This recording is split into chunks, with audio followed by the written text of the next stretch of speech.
Now we bring everything together, and this is where your skill truly becomes powerful, combining verbal and non-verbal cues. Because here's the reality: if you rely on just one layer, you will often be wrong.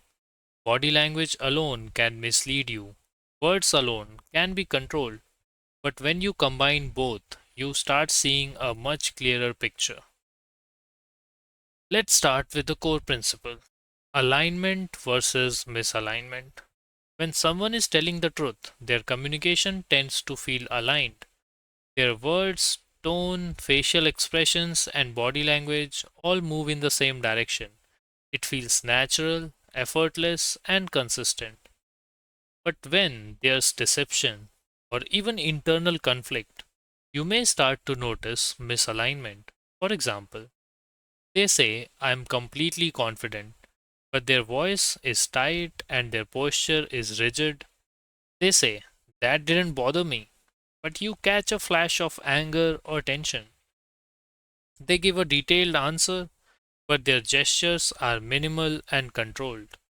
These mismatches don't automatically mean someone is lying, but they signal that something is not fully congruent. Now let's break this into a simple process you can use in real time.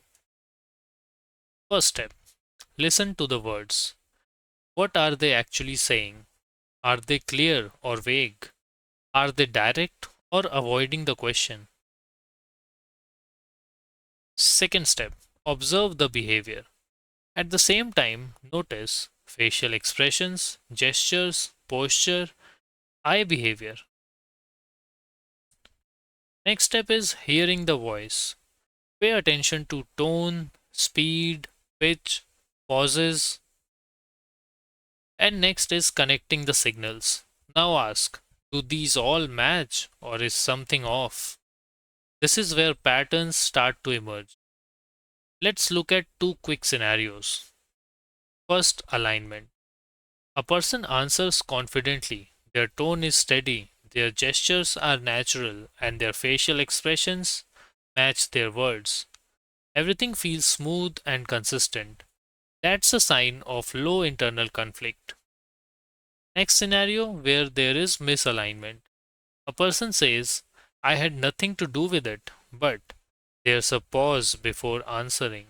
Their tone tightens, their body becomes still, their expression briefly changes. Now you are seeing a cluster of mismatched signals, and that's where your attention should go. Here's another powerful concept: priority of signals. When words and nonverbal cues conflict, people often trust words. But in reality, nonverbal signals are harder to control. So, when there's a mismatch, it's often useful to give more weight to behavior and tone while still considering context. But let's stay grounded. Your goal is not to catch lies. Your goal is to identify areas of interest. So instead of thinking they are lying, you think something here doesn't fully align. Let me explore this further. You might ask follow up questions, revisit the topic later, or simply observe if the same pattern repeats. And here's where everything clicks. When you combine language patterns, voice changes, body language, emotional signals, you move from isolated observations to pattern recognition. And pattern recognition is what makes lie detection accurate.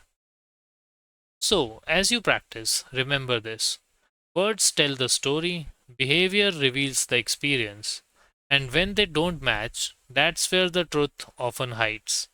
And once you learn to connect these layers, you are no longer just having conversations, you are understanding them at a completely different level.